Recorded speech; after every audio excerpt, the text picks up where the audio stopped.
Hello and welcome to the Daily Ramble here on Claret Booze. My name's Gary in a very cold shed down the end of my garden. Forgot to turn the heater on, so apologies, but I had to put a coat on. Anyway, I'm going to spend today building on what Nick started, shared with you yesterday, which came from, a variety of sources, especially one of mine. And, I've got a different person who's come to me today and somebody who's been, quite correct several times now. Again, I'm not going to tell you who or where. I'm just going to share with you what they said, but it builds on the narrative of the whole event. Now, just to remind you, or if you haven't watched the other video, it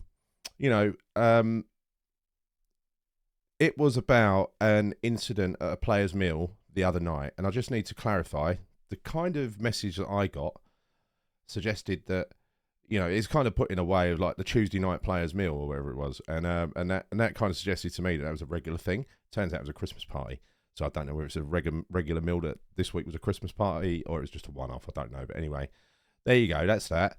I just want to sort of correct where there's a little bit of ambiguity, right? So there were two separate incidents. Now, after Nick made his video, he got a lot of feedback from various people with the same story. And you're talking about 10 people saying the same thing, right?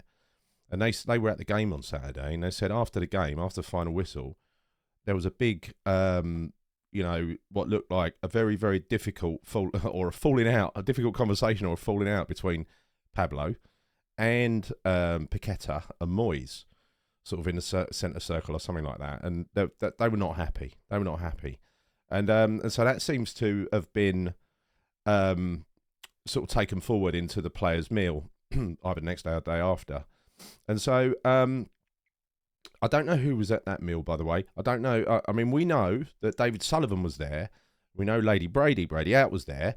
We don't know if Tim was there. We know the coaching staff and the players' wives were all there. But there were a few, this might have given you a few questions, if you like. Like, for instance, why was Pablo involved? What was that all about? Why was he in tears? And so here's the context across both of the events, right, that I've been told. So, and this will hopefully tie it together quite nicely for you.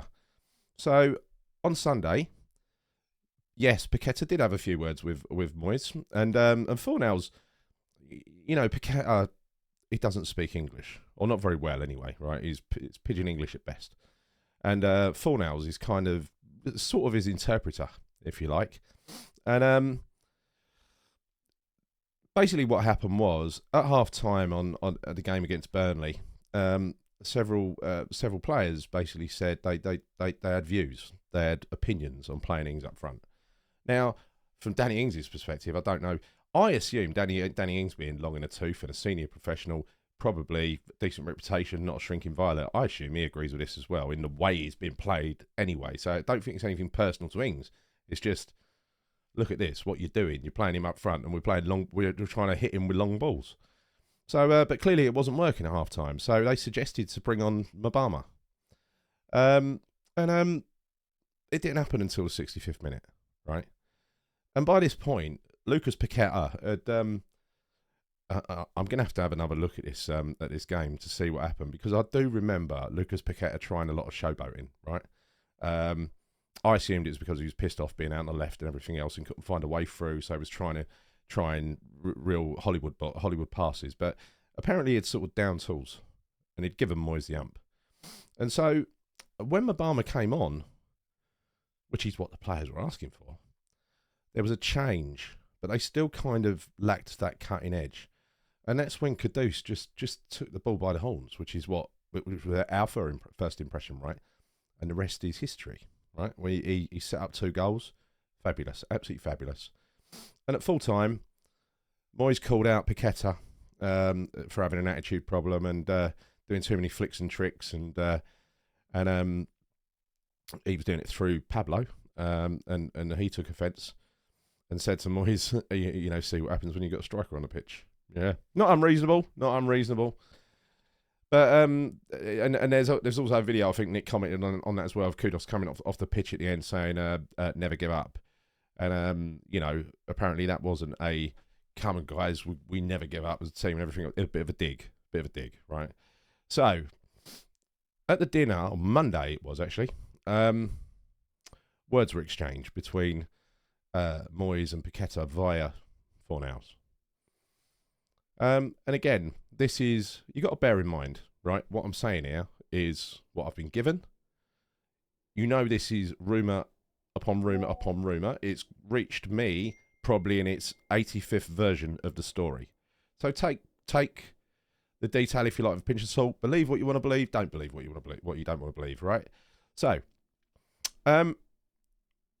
basically, what happened was the same conversation sparked up between Paqueta and Moyes via Fornals, and apparently, what might have caused the Fornals to get so upset was basically Moyes accusing Fornals of being a bit of a shit stirrer. Yeah. And damaging team morale. Interesting, eh? So that's why him and Paqueta left early. We know that Mabama isn't travelling to Serbia, so I expect another Ings treat there.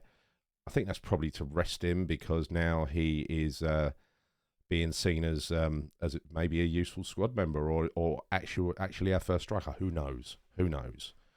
Does tie into yet another bloody leak from the board that has said concentrate on your football and not on the money.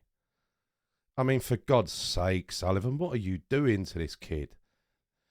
I'm beyond words at this point. Just, can't they just sit him down, give him some assurances, give him the right money and get him to sign a contract?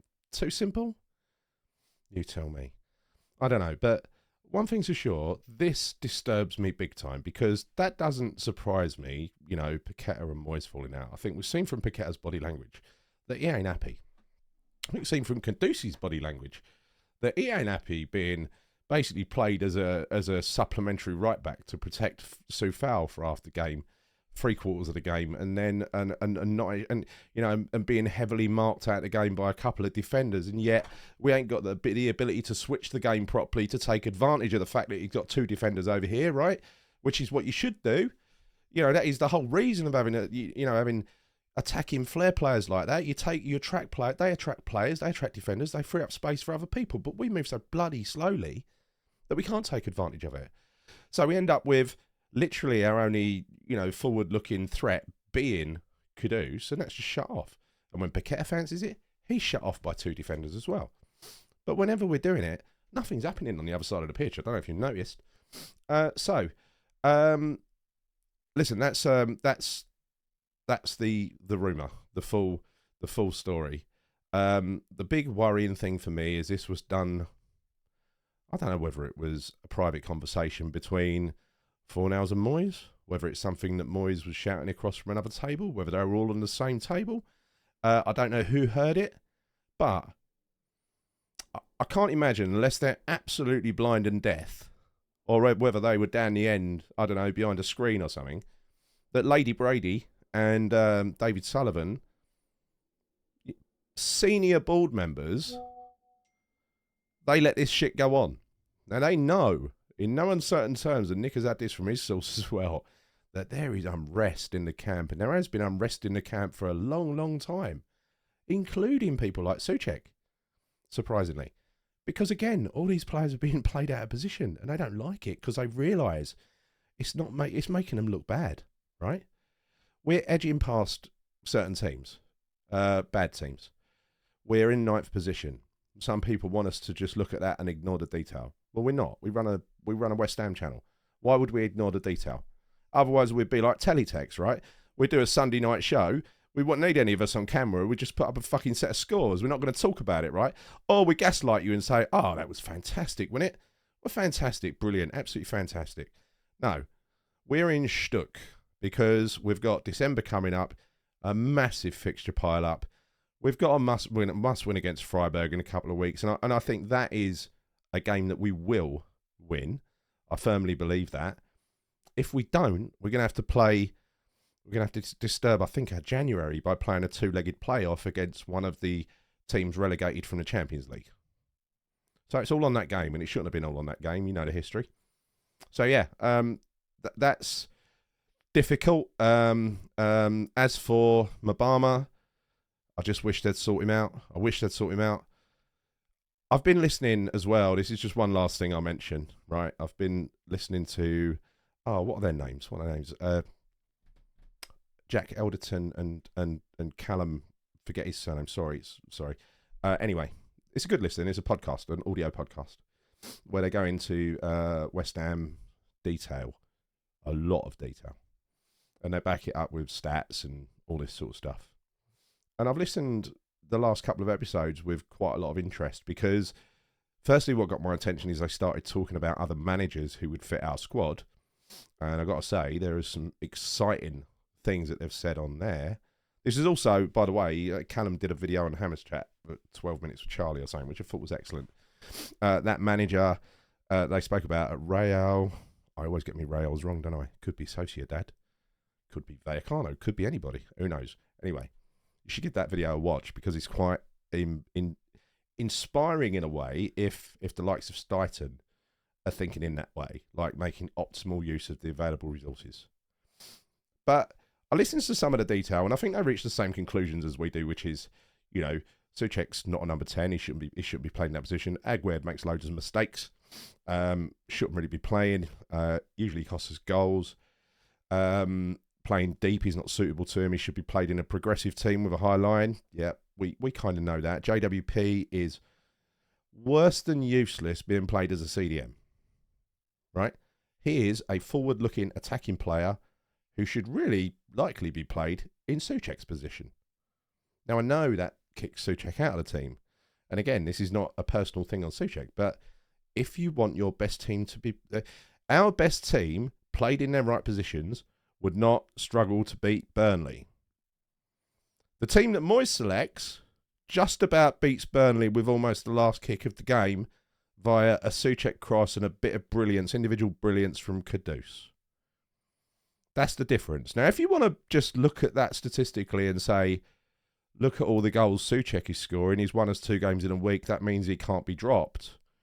I would suggest that's a simplistic way to look at it. I think you've got to look at the greater good, and the greater good is we've got a very, very good team of players who, playing to their strengths in the right positions, would compete with most other oppositions in the Premier League, apart from maybe the top couple, and we'd score a lot of goals, we'd win a lot of games without the stress and heartache of what we have to go through. He's not doing the best by these players, and that includes Souček, right? That's why I was... I know the natural reaction to someone scoring a lot of goals is like, oh, he's got to play. Well, no, I'm still, after a couple of days of thinking about it, I'm still thinking that our best midfield doesn't include Souček. But he is being played in a number 10, which is kind of insulting to the players who are made for the number 10 role. And we've got, we've got JWP, we've got Fornals. Fucking poor sod. His career's going down the toilet at West Ham, but that's where he belongs. We've got Paqueta. We've got ball players who can play the ball on the floor. They've got quick feet. They're attack-minded. They can pick a pass. And we play Thomas Souček because he's a big lump who's likely to get on the end of a goal, on the end of a cross or something. Honestly, it does my head in. Anyway, that is all I've got for you today. I know it was quite a lot. But again, I'll just reiterate one thing. If the board know what's going on here, and these players are so unhappy, and they've seen it with their own eyes, either they're fucking dumbasses, because they don't realise that the only important thing in a football club, apart from having a very good coach and good manager who takes care of his players, is the fact that those players are taken care of. Doesn't sound like those players being taken care of or listened to in any way, shape or form. And that is why David Moyes has got to go sooner or later. Moyes out! See you soon. Come on, you wines.